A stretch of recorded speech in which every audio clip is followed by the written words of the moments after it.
नमस्कार साथियों, मैं महेंद्र कुमार मीना अजय क्लासेस स्वयं माधोपुर की तरफ से आप सभी का हार्दिक स्वागत करता हूं। हमारे चैनल यूट्यूब व्हाट्सएप ग्रुप के माध्यम से विविध प्रतियोगिता परीक्षाओं की तैयारी करवाई जा रही है और उसमें निःशुल्क तैयारी करवाई जा रही है सभी प्रतियोगिता परीक्षाओं की। इसके डायरेक्टर इंजीनियर बुद्धि प्रकाश मीना है और आज के हमारे मुख्य अतिथि श्री राकेश कुमार मीना SSE दाऊद कारखाना स्टेट गुजरात राज्य में वर्तमान समय में कार्यरत है। मैं आज राकेश जी हमारे मुख्य अतिथि के तौर पर मौजूद है। नमस्कार। धन्यवाद साथियों, मैं राकेश मीना SSE दाऊद कार्यालय में कार्यरत हूँ और आप सभी साथीगण जो दर्शकगण साथीगण जितने भी हैं, आप सभी का स्वागत करता हूँ और इस अजय क्लासेस को मैं धन्यवाद देता हूँ कि जिसने मेरे को इस प्लेटफॉर्म के लिए चुना है। राकेश जी, घर में कौन कौन सदस्य? मेरे घर में मेरे से बड़े भाई हैं और मम्मी पापा हैं, हम घर के 5 कैंडिडेट। और अभी जैसे मेरी 2 बेटियां हैं, मेरी वाइफ है, हाउस वाइफ है मेरी। आपने सबसे पहले राकेश जी कब सोचा कि मुझे सरकारी सेवा में जाना है? वो गांव का एक माहौल है कि गांव में हर किसी को प्राइवेट सेक्टर की तरफ ऐसे लगता है, चाहे वो कितना भी बड़ा जॉब करने के लिए जाए तो उसको लगता है नहीं, प्राइवेट नौकरी में कोई मजा नहीं। इसलिए हर आदमी के बचपन से एक ख्वाब रहता है मैं एक सरकारी नौकरी की तरफ जाऊँ, तो मेरा भी एक ख्वाब था कि मैं भी सरकारी नौकरी करूँगा। आपने कब लक्ष्य बनाया? वैसे तो मैं जैसे 12वीं क्लास के बाद में इसके बारे में सोचने समझने लगा कि किस तरह का मेरे को जॉब करना है, तो ये +2 के बाद में मेरे दिमाग में आया कि सरकारी नौकरी में और जाने के लिए तैयार हुआ। लक्ष्य बनाने के बाद में राकेश जी घर वालों की तरफ से क्या प्रतिक्रिया रही? घर वाले तो मेरा हमेशा सपोर्ट किए, लेकिन घर वालों की काफ़ी प्रॉब्लम भी थी क्योंकि वो गरीब घर से हम थे, इस वजह से, लेकिन उनका मेरे को हमेशा मोटिवेशन मिलता रहा। उस समय कि घर के आर्थिक हालात कैसे थे? मेरे घर के हालात ऐसे थे कि जिस बैकग्राउंड से मैं निकल के आया हूँ, ऐसे अपने हर गांव में हर क्षेत्र में ऐसे स्टूडेंट मिलते हैं, क्योंकि जैसे मैं जिस तरह से आया, हमारे घर का माहौल ऐसा था कि हर काम जैसे भी मेरे को जो करने के लिए स्कूल की फीस भी जमा करनी है तो किसी से पैसा लेके देना पड़ता था, तो हालात ज़्यादा खराब थे। और तो और मेरे को भी जैसे मम्मी पापा के साथ खेती बाड़ी में अपना काम करना पड़ता था, हर तरह की सिचुएशन में मैं उनके साथ रहा। तो गांव का जैसा माहौल है, गांव में हर किसी के साथ में भी ऐसे ही होता है, मेरे साथ में भी ऐसे ही गुजरा। आपके दिमाग में राकेश जी कब आया कि आप अपनी मंजिल तक पहुंच जाओ? मैं ऐसे 12वीं क्लास के बाद में डिसीजन लिया, जिस टाइम पे मैं इंजीनियरिंग की कोचिंग करने के लिए गया। जैसे इंजीनियरिंग यहाँ पर कोचिंग करने के लिए जाता है, मैं अपने घर पे बैठकर कोचिंग किया। सबसे पहले वो व्यक्ति कौन था जो आपको देखकर ये बोला कि ये बच्चा गांव का और अपने परिवार का नाम रोशन कर सकता है? मेरा स्कूल का जो टीचर था निरंजन लाल योगी, जो बचपन का जो मेरा एक स्टूडेंट था, जो बचपन का मेरे गुरुजी था, उन्होंने मेरे को बचपन में देख के मेरी प्रतिभा की तरफ उन्होंने देखा कि ये बच्चा कुछ खास है, तो मेरे को वो न कि पढ़ाई से रिलेटेड, वो मेरे को कल्चरल प्रोग्रामों से रिलेटेड भी ज्ञान देता था। मेरे को वो संगीत वाद्य यंत्र भी बजाना सिखाता था। मेरे को उन्होंने सरकारी जॉब के लिए भी उन्होंने मेरे को बताया, बचपन में मेरे को उन्होंने बताया। सबसे पहले राकेश जी ये बताओ कि आपने किस प्रतियोगिता परीक्षा में भाग लिया और उसके क्या परिणाम रहा? मैं पहली बार राजस्थान JEE का एग्जाम दिया। राजस्थान JEE में मेरा पहली बार में हो गया, लेकिन उस टाइम पे मेरा एक पेपर बैक था। उस बैक पेपर की वजह से मैं सिलेक्शन नहीं हो पाया था मेरा, क्योंकि उस टाइम पे फाइनल रिजल्ट कंप्लीट चाहिए था। आपने अब तक कितनी प्रतियोगिता परीक्षाओं में भाग लिया? मैं एग्जाम तो कम से कम 40 से 50 एग्जाम दिया।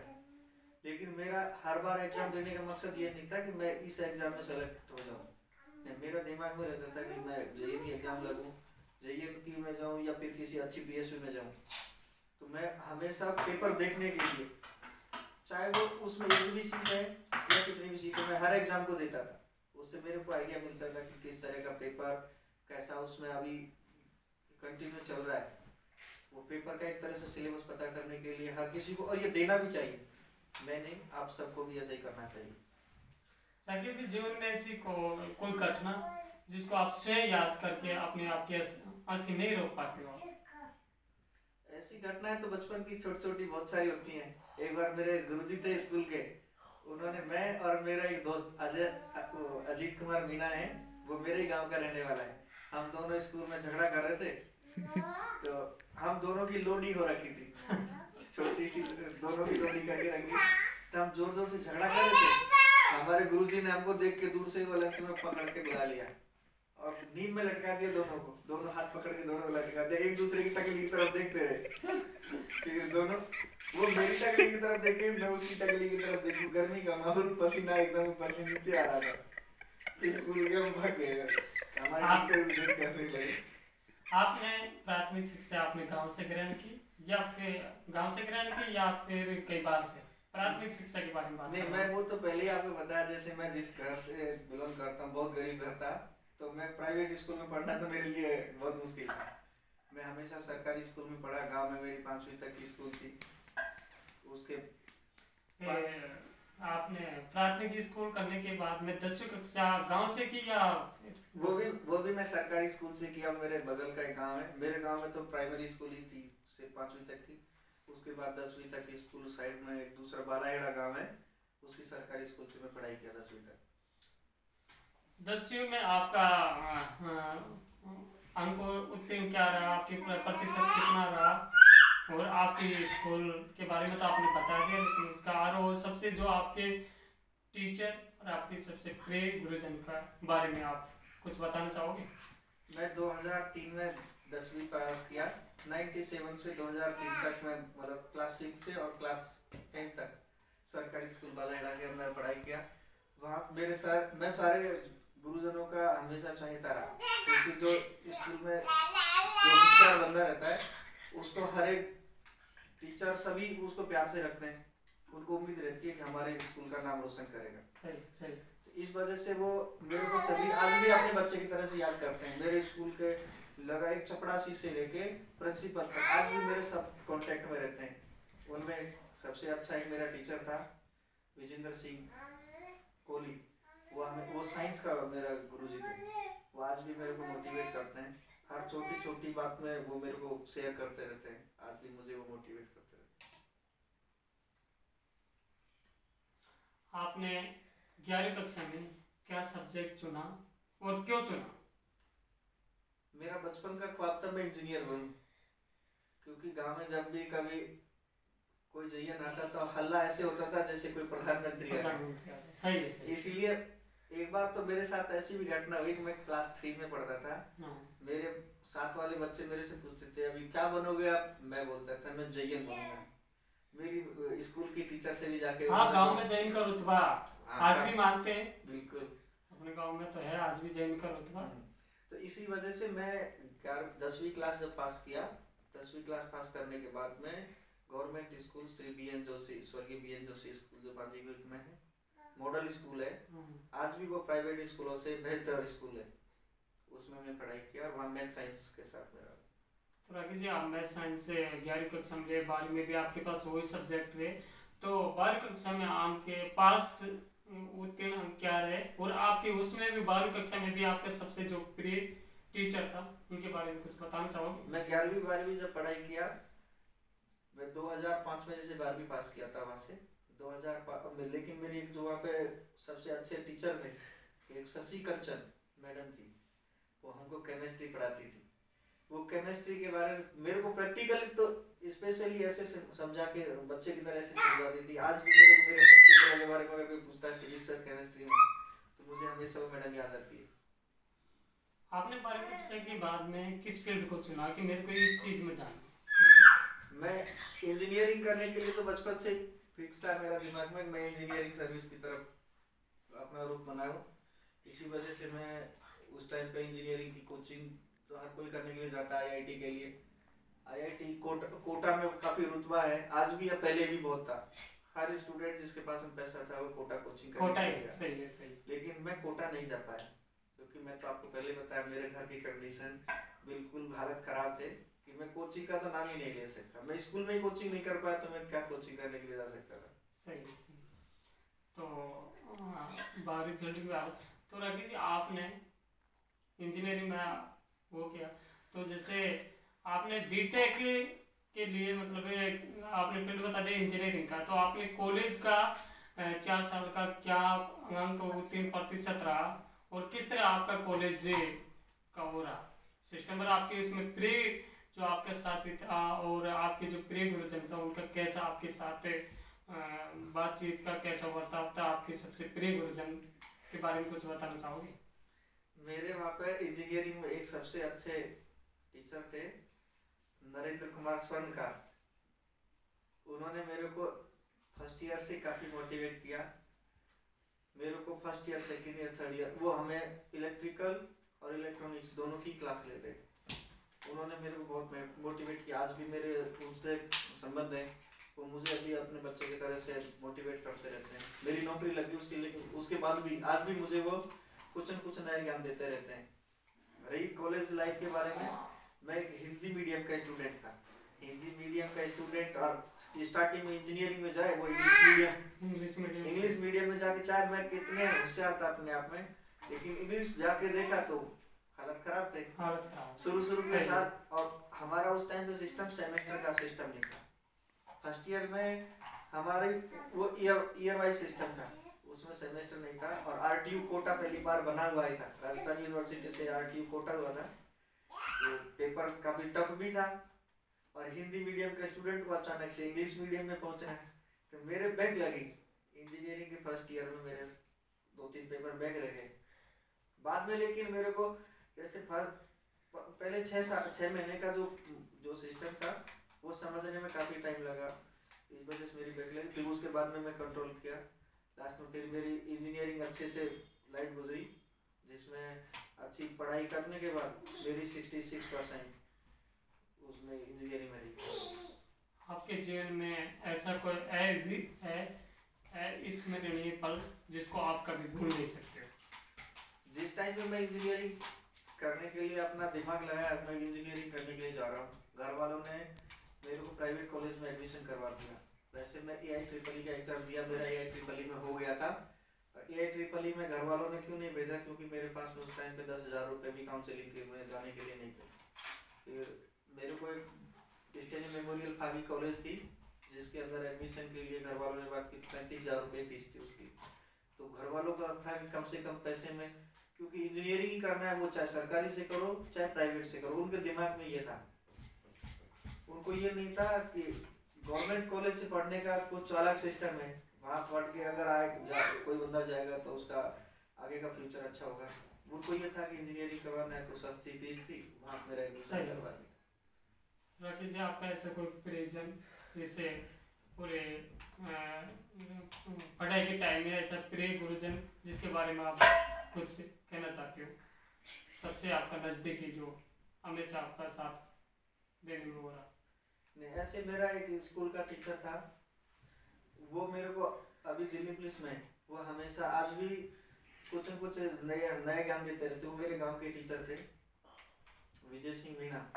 उन्होंने मेरे को बचपन से लेके आज तक वो अपने बेटे की तरह हमेशा संभाल के रखा। कभी अगर मेरे को पैसे की जरूरत पड़ी इंजीनियरिंग लाइफ में, तो वो चाहे गांव में किसी को पैसा दे या नहीं दे, लेकिन वो मेरे को जरूर पैसे देते थे। वर्तमान समय में आप रेलवे में कार्यरत हो, और वो भी वरिष्ठ अनुभाग अभियंता पद पर। आपने रेलवे को क्यों चुना? आप अलग भी सेक्टर में जा सकते थे, इंजीनियरिंग के तो और भी स्कोप है। नहीं, रेलवे के बारे में मैंने कभी नहीं सोचा। मैं कभी सपने में भी ये नहीं सोचा कि मुझे रेलवे में इंजीनियरिंग की पोस्ट पे जाना है। मेरा हमेशा ख्वाब था कि मैं स्टेट गवर्नमेंट के अंदर एक अच्छी नौकरी में जाऊँ, जो भी टेक्निकल फील्ड की नौकरी हो। लेकिन खुदा न खास्ता उसी टाइम जब मैं इंजीनियरिंग सर्विस का तैयारी कर रहा था टेक्निकल के लिए दिल्ली में, तो उसी समय ये वैकेंसी आई थी रेलवे में आरआरबी की, जेईएन और एसएससी दोनों की एक साथ एग्जाम होती थी। लेकिन दोनों का सिस्टम क्या था, एक सप्ताह में पहले वो जेईएन की एग्जाम हो जाती थी पूरे ऑल इंडिया की, फिर उसके बाद में दूसरे सप्ताह में एसएससी की एग्जाम होती थी। मैं पहली एक पोस्ट के लिए मैं हर कोई बोलता था चंडीगढ़ एक अच्छी जगह रहने के लिए भी और नौकरी के लिए, वहाँ आरआरबी से एक सीट थी से, उस एक सीट के लिए मेरे को इतना कॉन्फिडेंस हो गया था दिल्ली में इंजीनियरिंग सर्विस का कोचिंग करने पे कि मैं एक सीट के लिए भी मैं ये प्रिपेयर था कि मुझे एक ही सीट पर मेरा नाम है, ये राकेश की सीट है। दूसरी कलकत्ता में काफ़ी सीट थी, मैं 2-3 जगह से भरा था, उस टाइम पे ऑप्शन रहता था कि कहाँ 2-3 ऑप्शन रहता था। तो मैं आरआरबी कलकत्ता से एसएससी का भरा था, गोरखपुर से भी भरा था, चंडीगढ़ से भी भरा था। तो जेई में मैं एग्जाम दिया तो चंडीगढ़ से मेरा एक पोस्ट पर हो गया और उसमें मुझे पोस्टिंग टीआरडी में पोस्टिंग मिली थी और जो दिल्ली में ज्वाइनिंग मिली। फिर मैं कलकत्ता जो आरआरबी कलकत्ता में एसएससी की एग्जाम देने के लिए गया, भाई ने मेरे को बोला कि नहीं हर जगह पर एक सीट के लिए वो ऐसा रिस्क नहीं लेना चाहिए। मैं वहाँ पे 12 सीट थी एसटी की, मैं वहाँ गया कलकत्ता में, फिर मैं आरआरबी कलकत्ता में एसटी का टॉपर था, इसलिए मेरे को वहाँ कलकत्ता हेडक्वार्टर में पोस्टिंग मिली। राकेश जी, आपको एक कॉन्फिडेंस भी आ गया था इंजीनियरिंग की सर्विस को लेकर, तो फिर आपने सिविल प्रतियोगिता परीक्षाओं की तरफ क्यों नहीं चुना, क्यों रुझान नहीं रहा सिविल प्रतियोगिता की तरफ? एक आपने अपना कॉन्फिडेंस भी हाई लेवल कर लिया था इंजीनियरिंग सर्विस को, ईएसपी निकाल सकते थे।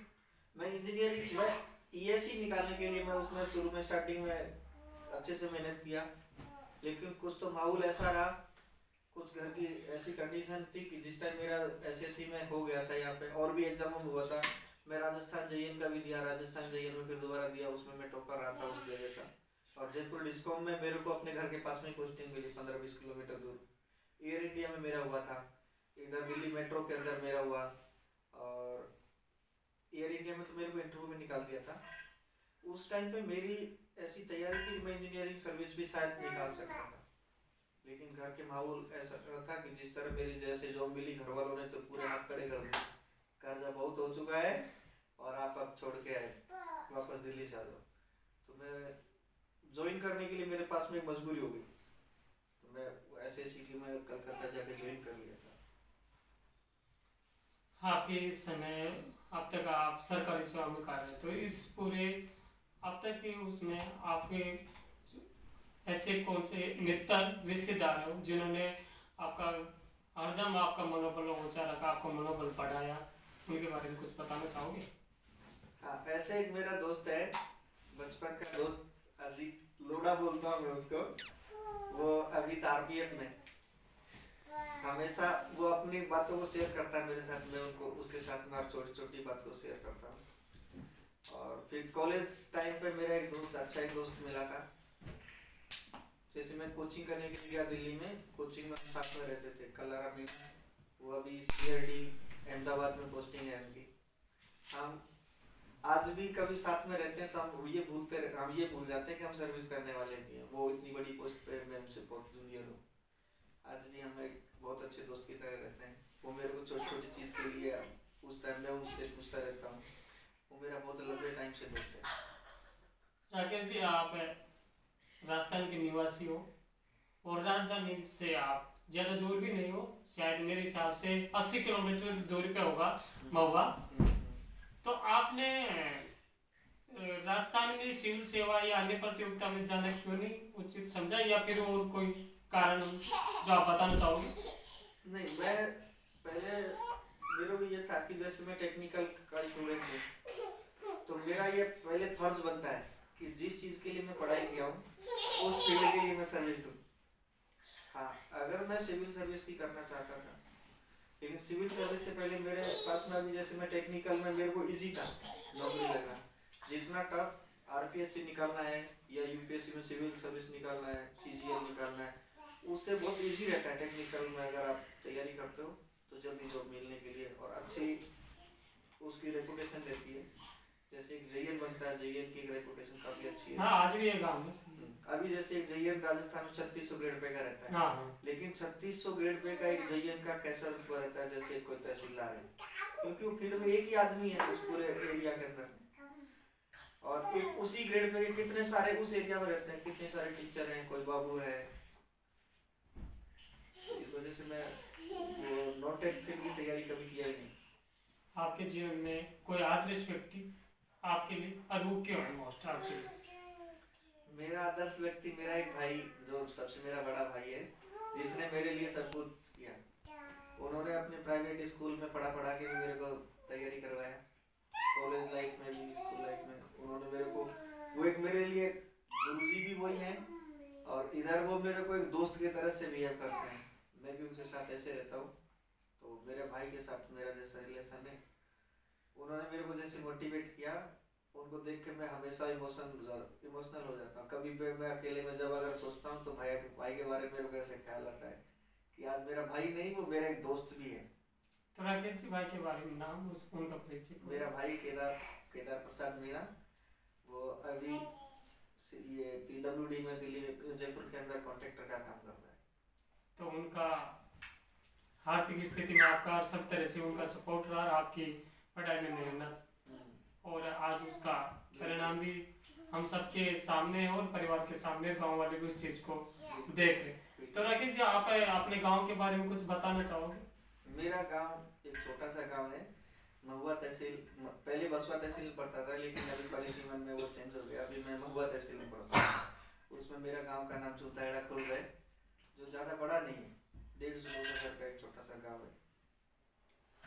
आपकी तहसील के बारे में कुछ बताना चाहोगे? वहाँ की कुछ खासियत है देखने लायक, या जो अपनी प्रतियोगिता परीक्षाओं की जो तैयारी करते हैं उसके बारे में भी कुछ वहाँ से ऐसा कोई मिलता हो, आता हो कुछ, उसके बारे में कोई जानकारी? नहीं, अभी जैसे वो मेरे एरिया में तो मेहंदीपुर बालाजी फेमस है। हाँ। तहसील में नहीं पड़ता, लेकिन वो पड़ोस में पड़ता है। और एक दूसरा आबानेरी है, चांद बावड़ी का एक ऐतिहासिक जगह है। हाँ। दूसरा एक वहाँ पे जाजीरामपुरा है, जाजीरामपुरा एक अच्छी फेमस जगह है, वो भी एक ऐतिहासिक एरिया है। आपके राकेश जी, आपने तहसील का बता दिया, आपका जिला दौसा लगता है, और दौसा जिला के बारे में बहुत कुछ सुना जाता है और लोगों ने देखा भी है, तो उसके बारे में आप कुछ बताना चाहोगे प्रतियोगिता छात्रों के लिए कि वहाँ की क्या खासियत है, आपके लिए क्या आ सकता है वहाँ से, जो स्पेशल राजस्थान के लिए जो तैयारी कर रहा है RPSC की, या अभी 3rd ग्रेड की 31,000 की वैकेंसी आई है जो 25 अप्रैल को फिक्स की है राजस्थान सरकार ने? नहीं, वहाँ पे जैसे दौसा को एक छोटा सा एक डिस्ट्रिक्ट है, ऐसी कोई खास स्पेशल जगह नहीं है वहाँ पे। लेकिन अगर दौसा का सरकारी सेवा के प्रति आप देखते हो तो वहाँ के स्टूडेंट, आज पहले आपको सुनने को मिलता था कि बामनबाग तहसील के कितने सारे ऑफिसर निकले, वहाँ से इतने IAS हैं, वहाँ से इतने IPS हैं। आज दौसा डिस्ट्रिक्ट एक ऐसा डिस्ट्रिक्ट है, एक छोटा सा चुन्नू सा एक डिस्ट्रिक्ट है, जिसके अंदर इतने सारे अभी हर साल प्रतियोगिता परीक्षाओं में हजारों की संख्या में अपने ग्रामीण परिवेश के लड़के अच्छी जगह पे पोस्टों में मिलते हैं। यहाँ सिविल सर्विस से लेके एक ग्रुप D की पोस्ट पे भी बहुत सारे अभी बंदे मिलते हैं। एक मेहंदीपुर बालाजी के पास का एक गांव है आतरेड़ा, वहाँ का सिविल सर्विस का टॉपर है सही अमित कुमार गुप्ता। वहाँ से एक सिविल सर्विस का टॉपर रहा है। मेरे पड़ोस में एक गांव है, होड़ा गांव है, वहाँ से देखने में वो बदमाशों का जैसे गांव जिसको बोलते हैं, लेकिन आज वहाँ से इतने IAS IPS निकलते हैं। मेरे पास में बीरासाना गांव है, वहाँ के काफी फेमस देव प्रकाश जी हैं। बिल्कुल वो सारे समाज उनको जानता वो है। तो तीनों चारों जो उनकी फैमिली मेंबर है, जब IAS RS तो सरकारी सेवा की तरफ अगर देखते हैं तो दौसा डिस्ट्रिक्ट का काफी रुतबा है, तो वहाँ के लोगों से सीखना चाहिए कि वहाँ लोग कैसे पढ़ाई लिखाई करते हैं। चलो राकेश जी, हम आपको फिर वहीं आप कॉलेज की तरफ लेके जाते हैं। आपने बीटेक कंप्लीट करने के बाद बहुत सी प्राइवेट कंपनी के ऑफर आए होंगे आपकी लाइफ में, लेकिन उन्होंने आपने उनको छोड़ा और एक सरकारी सेवा के रूप में एक रेलवे को आपने चुना, उसके बारे में?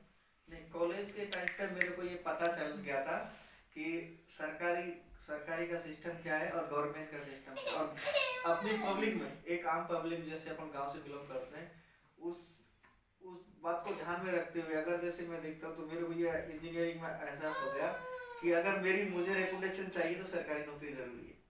कॉलेज में अगर प्राइवेट कंपनी आती थी तब प्राइवेट कंपनियों के लिए कभी उसमें अटेम्प्ट के लिए बैठते भी नहीं थे। एक बार इंडियन आर्मी का जरूर मैं बैठा था, लेकिन मेरी हाइट इतनी नहीं थी कि मैं उसमें जा सकूं, फिर मैं उसमें भी नहीं बैठा। बाद में फिर मैं कोचिंग के लिए गया दिल्ली, जहाँ पे इंजीनियरिंग सर्विस की कोचिंग करने के लिए आजकल एक ट्रेंड हो गया, हर कोई बंदा इंजीनियरिंग सर्विस की कोचिंग करने के लिए दिल्ली जाता है। और दिल्ली में भी एक मेडी जी बहुत फेमस हो गया है, एक ट्रेंड बन गया है कि इंजीनियरिंग अधूरी है, अगर आपने कोचिंग नहीं की इंजीनियरिंग सर्विस के लिए, मेडी जी जाके ज्वाइन नहीं किया, तो आपकी इंजीनियरिंग अधूरी है। एक तरह से ऐसे हो गया। मैं भी वहाँ इंजीनियरिंग सर्विस की कोचिंग करने के लिए गया था। तो राकेश जी, आपने आपके सबसे अजीज मित्र, अभी आपने जिक्र किया कि मेरा भाई उससे बड़ा वो नहीं, तो उसका तो हम जिक्र करेंगे, उसका तो आपने बता दिया, लेकिन आपकी कोई दो हॉबी या रुचि जिसमें आप इंटरेस्ट रखते हैं?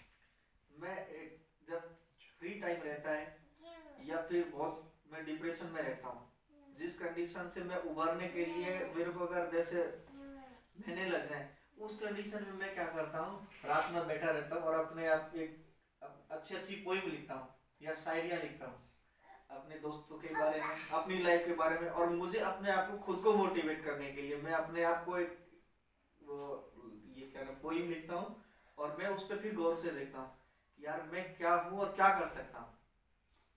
राकेश जी, अपने प्रतियोगी परीक्षार्थियों की जो वर्तमान समय में तैयारी कर रहे हैं, विभिन्न प्रकार की करंट बुक पढ़ते हैं, आप उनको कौन सी बुक की सलाह देना चाहोगे?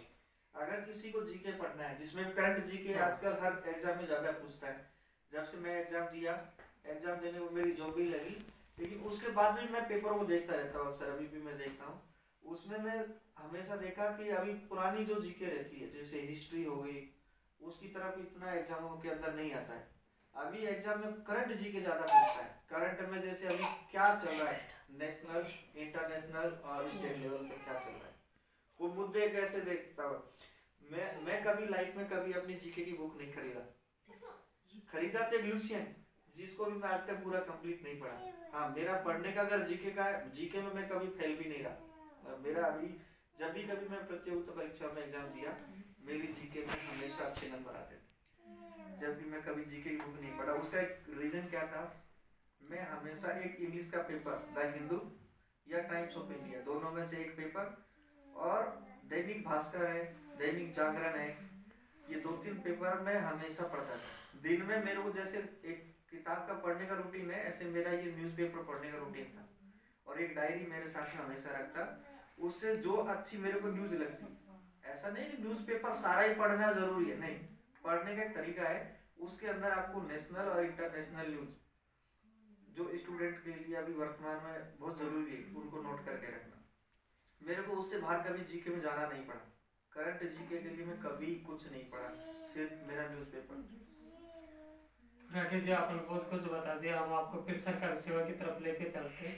आपको सबसे पहले सरकारी कर्मचारियों में कौन से ऐसे एम्प्लॉय है सरकारी सेवा में जिससे आप सबसे ज्यादा प्रभावित हुए कि नहीं यार अपने को तो ये बनना है, एक शरीर में मतलब एक जुनून है कि अपने यार ये तो अपने को भी ये बनना है? नहीं, वो मेरे को किसी से नहीं, वो मेरी माँ की तरफ से मेरे को इस चीज़ के लिए मोटिवेशन मिला, क्योंकि मैं मेरे माँ बाप को खुश करने के लिए मेरे को ये ज़रूरी था कि मुझे सरकारी नौकरी लगना जरूरी, क्योंकि मेरे से जो मेरे बड़े भाई थे, वो दोनों भाई नौकरी नहीं लगे थे उस टाइम जब मैं इंजीनियरिंग की कोचिंग करने के लिए चला गया था।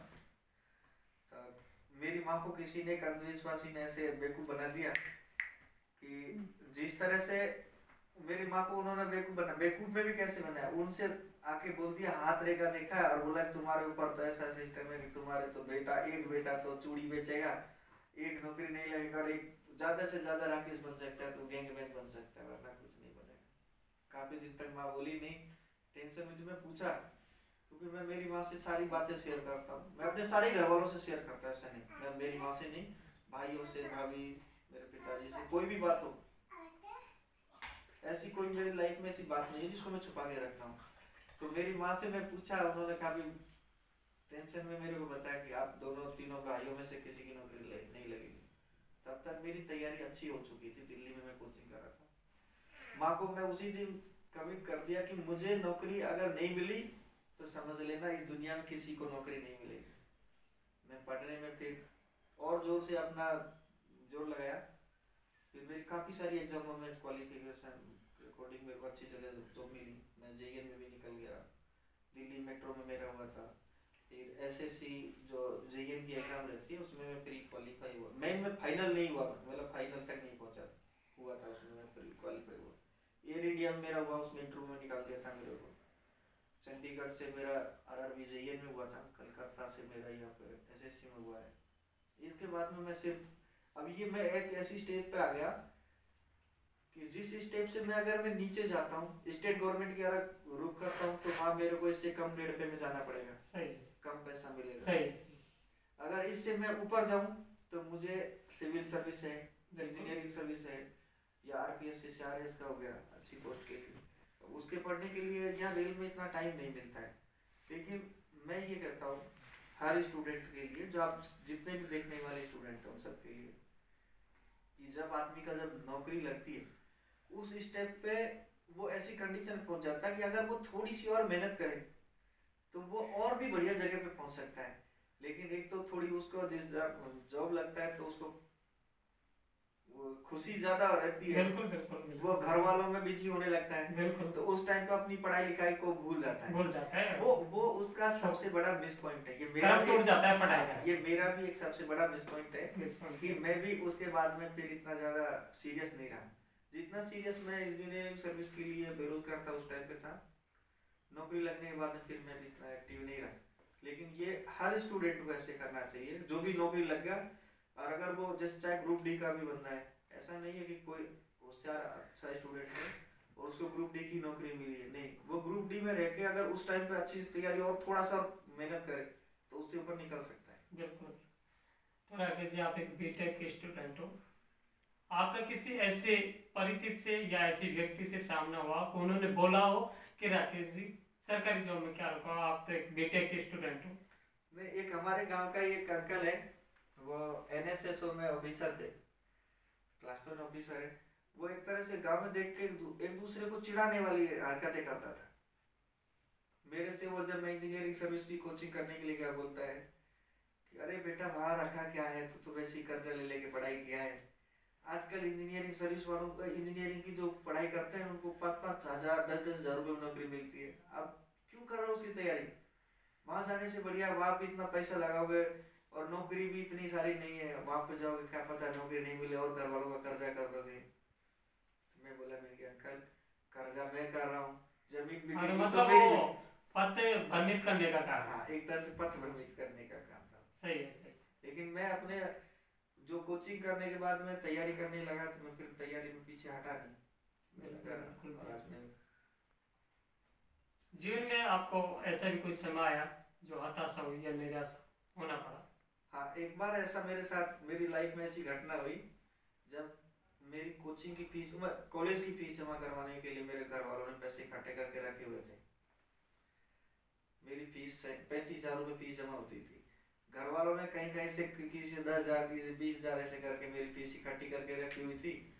लेकिन एक मेरे गांव का एक मिलने वाला था जिससे हम खेती बाड़ी का काम करवाते थे, एक ट्रैक्टर था उनके पास में, तो खेती की बुआई जुताई उसी से करवाने से 5-7 हजार रुपये उसका ऐसे था और 5-7 हजार रुपये और उससे हमने उससे कर्जा ले रखा था। तो हमारे किसी पड़ोसी ने उसको जाके बोल दिया कि आज एक मौका है तेरे पास में, ये पैसे मिल जाएंगे। उसको ये पता नहीं था कि इस बच्चे की फीस जमा करने के लिए इन्होंने पैसे इकट्ठे करके रखे। लेकिन गांव में हर किसी को गिराने के लिए अड़ोसी पड़ोसी बहुत रहते हैं। सही है। मेरे भी गांव में मेरे किसी मिलने वाले ने से उसको जाके बोल दिया कि अगर ऐसी टाइम पे इसकी फीस जमा नहीं होती है तो ये इंजीनियरिंग नहीं कर पाएगा। उसने जाके उसको भड़काया, मेरे घर पे आके उसने पूरे गांव को इकट्ठा कर दिया। मुझे पैसे चाहिए था, आज चाहिए। मेरे पिताजी ने बोला चाहे मैं जमीन बेच दूं, तेरे को कल पैसे ला के दे दूंगा, 2 दिन मेरे पास में रुक जाए, लेकिन मैं तेरी फीस, मेरे बच्चे की फीस जमा होगी, इस फीस को मैं वापस नहीं करूँगा। नहीं माना। गांव में फिर बेइज्जती होने की जैसे कंडीशन आई, वो गाली गलौज करने लगा। मैं अपनी फीस को वहाँ से निकाल के और उसको 10,000 रुपये, उसके टोटल थोड़े थे, 10,000 रुपये उसको दिया। लेकिन उस कंडीशन में मेरे दूर के रिश्तेदार हैं, लेकिन आज मेरे लिए वो खास रिश्तेदार हैं। अपने हमारी एक दादाजी की बहन है, उनकी बेटी का हस्बैंड है, मतलब वो हमारी तरह से फूफा जी लगे। उनसे मैंने जब फ़ोन किया, मेरे भाई फ़ोन किया, तो उन्होंने बोला कि 10,000 नहीं, मैं तुझे 20,000 देता हूँ, कभी मेरे को पैसे देने की ज़रूरत नहीं, तुम बच्चे को इंजीनियरिंग करवाओ। तो मेरे को वो फूफा जी ने उस टाइम 10,000 रुपये दिए, तब जाके मेरी इंजीनियरिंग की फीस जमा हुई।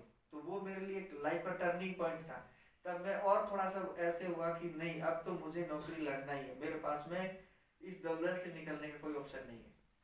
तो राकेश जी, आपको ये हताश होने के बाद में ऐसी कौन सी शक्ति थी जो बार बार आपको ऐसे सोचती कि नहीं यार, अपने पर लक्ष्य को तो हासिल कर सकते, ऐसी कौन सी एक शक्ति थी जो आप बताना चाहोगे? एक बार मैं इंजीनियरिंग की जब मैं कोचिंग कर रहा था दिल्ली में, जो सर्विस के लिए, वहाँ पे मैं एक एग्जाम देने के लिए गया, पेपर गेट का पेपर था, उसमें स्कूल के अंदर एक स्लोगन लिखा हुआ था। उस स्लोगन को देख के मेरे को ऐसे लगा कि अभी भी मैं उस चीज़ को अगर देखता हूँ, और वो मेरे को हमेशा याद आती है जब कभी मैं फेलियर होने लगता हूँ किसी चीज़ के लिए, तो वो एक शायरी है छोटी सी, हर खुशी गम का ऐलान है, हर मुलाकात जुदाई का पैगाम है, मत रख उम्मीद इतनी किसी से, हर उम्मीद दिल तोड़ देने का फरमान है। तो मुझे लगा कि अगर लाइफ में कुछ करना है, मैं बहुत आगे की सोचने लगा, तो उसके लिए मेरे को किसी पे डिपेंड नहीं रहना है, किसी से कोई उम्मीद नहीं रखने का कि मेरे लिए यार मेरा वो दोस्त कर देगा, मेरा भाई कर देगा, नहीं। उन्होंने वो अपना फर्ज निभाए, लेकिन मेरे को वो हमेशा ये शायरी ऐसी याद आती है जब भी, ये मेरे लिए एक तरह से रामबाण हो गया है, कोई क्या करता है, लेकिन मैं उस दिन से वो हमेशा याद करता हूँ। तो उसने मेरी वो जो शायरी थी, उसने मेरी लाइफ का एकदम टर्निंग पॉइंट बदल दिया। राकेश जी, आपने बचपन से लेके बीटेक तक वहाँ तक का सफ़र किया, आज आप सरकारी सेवा में हो, लेकिन 10th के बाद में एक अलग से मतलब एक माइंड सेट होता है स्टूडेंट लाइफ में कि अपने घर की हालात ऐसी है। तो कभी ऐसा आपने सोचा है कि यार अपन पढ़ाई कर रहे हैं, कंपटीशन की तैयारी कर रहे हैं, विभिन्न प्रतियोगिता परीक्षाओं की तैयारी कर रहे हैं, उस समय पैसा कमाने को अन्य जरिया था आपके पास, या फिर? नहीं, मेरे पास में ऐसा कोई जरिया नहीं था। वो तो गांव में किसी के पास में ऐसा कोई जरिया भी क्या रहता है, खेती बाड़ी करने वाला किसान आदमी, उसके पास में खेती बाड़ी से अलावा और कुछ नहीं है। आप आज सरकारी सेवा में एक अच्छे पद पर हो, जो एक गांव में, ग्रामीण में या सिटी में भी अच्छा पद माना जाता है, वरिष्ठ अनुभाग अभियंता यानी SSE, सीनियर सेक्शन इंजीनियर। तो वरिष्ठ अनुभाग अभियंता बनने के बाद में आप कितने विद्यार्थियों को अपने मतलब मनोबल बढ़ा चुके हैं, कितने विद्यार्थियों को आप अपनी तरफ से मोटिवेशन कर चुके हो? मैं मेरे गांव के लिए एक रोल मॉडल हूँ, और मेरे कॉलेज के जो भी जितने मिलने वाले सीनियर थे, जूनियर थे, उनके लिए भी मैं रोल मॉडल हूँ। वो हमेशा मेरे से कोई कोई मोटिवेशन के लिए पूछते रहते हैं। कभी कभार तो ऐसे भी हुआ था कि मेरे से बोलने लगे, सर मेरे साथ में एग्जाम में फॉर्म लगा दो, ऐसे नहीं, लेकिन मैं उनको मोटिवेट करता, नहीं आपको ऐसे गलत तरीके से नौकरी लगने की जरूरत नहीं है, आप थोड़ी सी मेहनत करो, अगर पैसा चाहिए, घर से पैसा नहीं मिला, घर के अगर आपके हालात ऐसे हैं कि आपकी हेल्प नहीं हो सकती, आप मेरे से पैसा लो। आपको अगर नोट्स चाहिए, मेरे पास में इंजीनियरिंग सर्विस के नोट्स रखे हैं, मैं उनको नोट्स भी देता था। आज मेरी बदौलत मेरे 1-2 जूनियर हैं, वो JN है राजस्थान में, मेरे साथ वाले JN है, फिर वहाँ बहुत सारे ऐसे मेरे दोस्त मिले थे दिल्ली में, जो जिस टाइम पे मैं जैसे मैं तैयारी कर रहा था, उनको भी मैं काफ़ी मोटिवेट किया, मैं भी नौकरी नहीं लगा, तो मैं खुद भी पढ़ता था, उन लोगों को भी पढ़ाता था। आज मेरे साथ के बहुत सारे दोस्त ऐसे हैं कि वो JN की पोस्ट पे हैं, तो हमारा एक ऐसा सर्किल होगा, कितने सारे, राजस्थान का ऐसा कोई डिस्ट्रिक्ट नहीं वहाँ पे हमारे मिलने वाले नहीं हो। तो राकेश जी, अभी भी आप में जैसे आपसे बातचीत से लगता है कि आप अभी भी पढ़ने की जिज्ञासा है, तो अभी भी या कुछ प्रतियोगिता परीक्षा निकालने की आप रखते हो, या कोई विभागीय परीक्षा ऐसी जिसमें आप जाना चाहते हो उच्च पद के लिए? नहीं, मैं अभी मेरा और सारी जगह से ध्यान भटक गया है, लेकिन अभी मेरा एक जगह राजस्थान स्टेट गवर्नमेंट के अंदर जाने के लिए मेरा मन करता है। क्यों? क्योंकि मैं जिस पहले